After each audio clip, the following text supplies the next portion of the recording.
किल्ले धारूर येथील खामगाव सांगोला पालखी महामार्गावरील घाटातील एक धोकादायक वळण सध्या वाहन चालकांसाठी अक्षरशः मृत्यूचा सापळा बनले आहे। घाटातील सुरक्षा भिंत पूर्णपणे कोसळल्याने अपघातांची मालिका सुरूच असून संबंधित विभागाच्या दुर्लक्षामुळे प्रवाशांना जीव मुठीत धरून प्रवास करावा लागत आहे। मिळालेल्या माहितीनुसार घाटातील एका अत्यंत अवघड वळणावरील सुरक्षा भिंत गेल्या अनेक दिवसांपासून तुटलेल्या अवस्थेत आहे। या ठिकाणी अनेक वाहने थेट दरीत कोसळल्याच्या भीषण घटना घडल्या आहेत।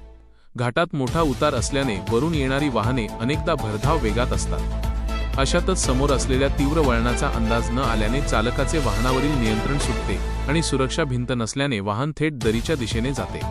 विशेष म्हणजे धारूर पोलीस प्रशासनाने सुरक्षेच्या दृष्टीने या ठिकाणी बॅरिकेड्स लावून तात्पुरती सोय केली होती। मात्र अपघातांच्या तीव्रतेमुळे हे बॅरिकेड्स देखील आता दरीत कोसळले आहेत। त्यामुळे आता या वळणावर सुरक्षेचे कोणतेही साधन उरले नसून रस्ता पूर्णपणे उघडा पडला आहे। स्थानिक नागरिकांनी दिलेल्या माहितीनुसार या ठिकाणी यापूर्वी अनेक गंभीर अपघात होऊन काहींना आपला जीव गमवावा लागला आहे। वारंवार मागणी करूनही सार्वजनिक बांधकाम विभाग किंवा संबंधित महामार्ग प्राधिकरणाकडून येथे कायमस्वरूपी मजबूत भिंत उभारण्यात आलेली नाही।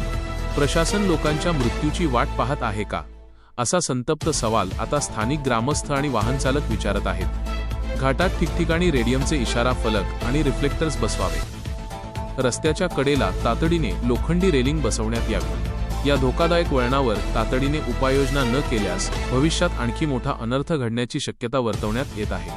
आता तरी संबंधित विभाग याकडे गांभीर्याने लक्ष देऊन प्रवाशांचा प्रवास सुरक्षित करणार का, हे पाहणे महत्त्वाचे ठरेल।